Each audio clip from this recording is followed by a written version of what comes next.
이분이 이 통일부 장관도 역임을 하시고 공영방송의 유명한 앵커도 하시고요. 네. 또 2007년은 우리 민주개혁 진영을 대표해서 대선 후보까지 하셨는데 아실 것 같은데. 네.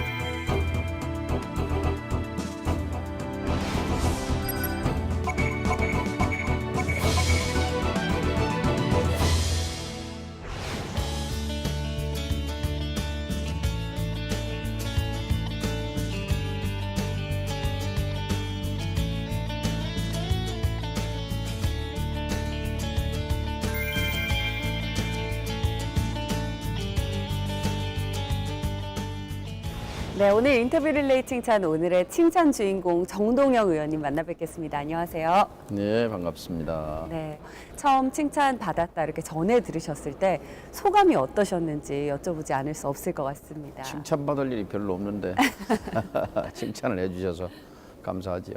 네, 저희가 이렇게 당을 떠나서 서로 칭찬을 하시는 두 분의 모습을 오랫동안 기억을 하시라고 특별한 선물을 하나 준비했는데요, 의원님. 네, 의원님께서 한번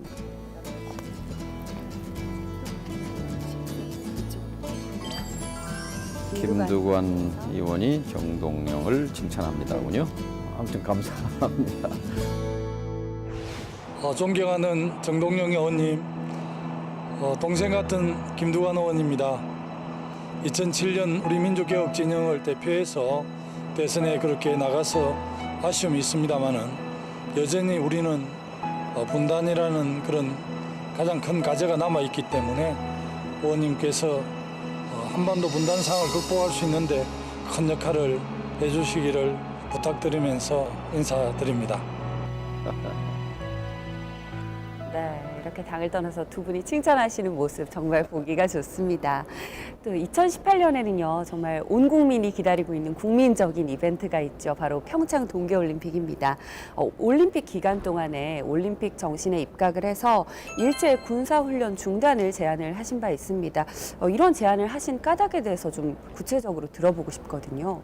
예, 평창 올림픽은 이제 세계인의 축제가 돼야 되는데 걱정이에요. 이제 올림픽은 하루하루 다가오는데 북한이 여기에 대해서 이제 또 ICBM 발사라든지 핵실험이라든지 이렇게 정세를 악화시키는 도발 행위를 하게 되면 굉장히 불안해질 거예요. 네, 제가 그렇죠. 사실 올림픽이 생긴 기원이 그 도시국가들끼리 늘 전쟁이 너무 빈번하니까 잠시 무기를 내려놓자라는 뜻으로 이 올림픽이 시작이 된 건데요. 그 정신에 따라서 한반도의 이 위기 상황이 어쩌면 이 올림픽이 평화의 사신이 될 수도 있겠다는 기대를 가지면서 또 한편으로는 불안하고 그러죠. 정동영 의원님, 사실 중진 의원님이시지만 아직까지 많은 분들은 이 브라운관 속의 앵커의 모습으로 많이들 기억을 하실 겁니다. 앵커 출신의 언론인으로서 지금의 의정활동을 하고 계시는데 어떤 식으로 그때 경험이 지금의 많이 의정활동에 도움이 되는지 말씀 부탁드리겠습니다. 방송 기자는 왜라고 묻는 직업이거든요. 기자는요. 제가 방송 기자를 17년간 했는데요.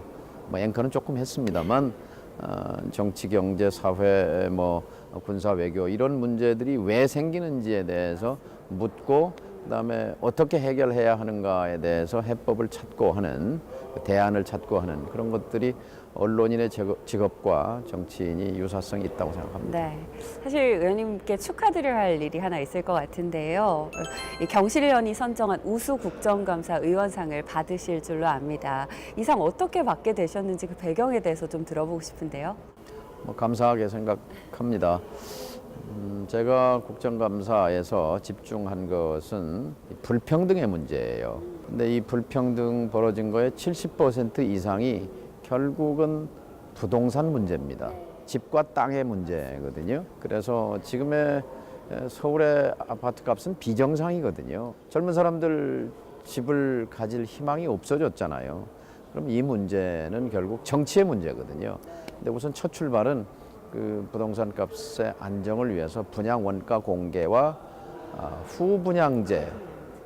그러니까 우리가 자동차 살 때 미리 모델만 보고 사고 2년 뒤에 인수하는 게 아니고 다 꼼꼼히 살펴보고 시승도 해보고 사듯이 정상화하자는 그런 주장을 제가 계속 줄기차게 펴왔고 올해 국정감사에서 정부가 공공부문부터 단계적으로 실시하겠다 이렇게 해서 물꼬가 터진 이제 상황이죠. 네, 의원님께 정책 이야기를 쭉 들어보다 보니까요. 사실 지역구 이야기도 하지 않을 수가 없을 것 같습니다.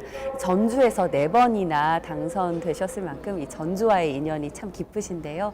지역구 전주의 요새 가장 큰 현안과 또 해결하기 위해서 어떤 노력 기울이고 계신지도 말씀 들어보고 싶습니다. 전주는 제게 어머니 같은 존재입니다. 근데 이제 전주에 모처럼 희망이 생겼어요. 사람이 찾아와요. 작년에 1,000만 명이 왔거든요. 왜 찾아오는지 혹시 아세요? 요새 전주가 핫한 관광지로 떠올라서 아닐까요? 한옥마을. 네. 그렇죠?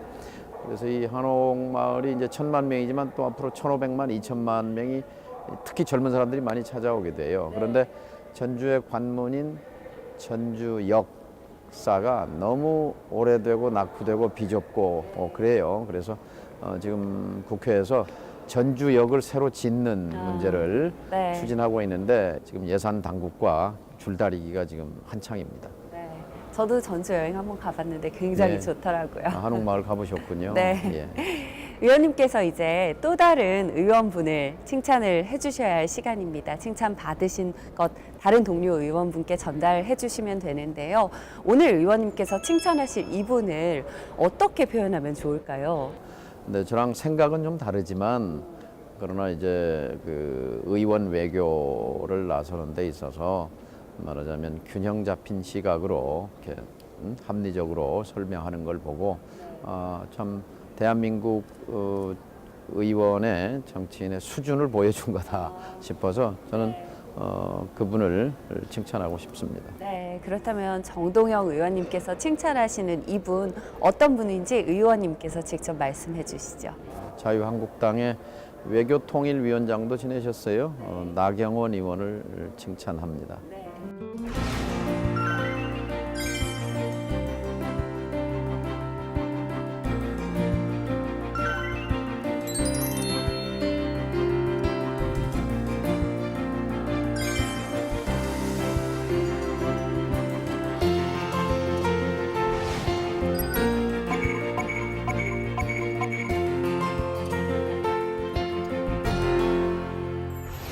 예, 나경원 의원님, 제가 나 의원님 칭찬했어요. 상대방에게 예의를 갖춰서 품위 있게 자신의 생각을 잘 전달하시는 것을 보고 대한민국 의원의 정치인의 수준을 보여줬다고 생각했습니다. 그래서 우리 나경원 의원님을 자랑스럽게 생각하고 이 코너에 제가 추천을 드립니다.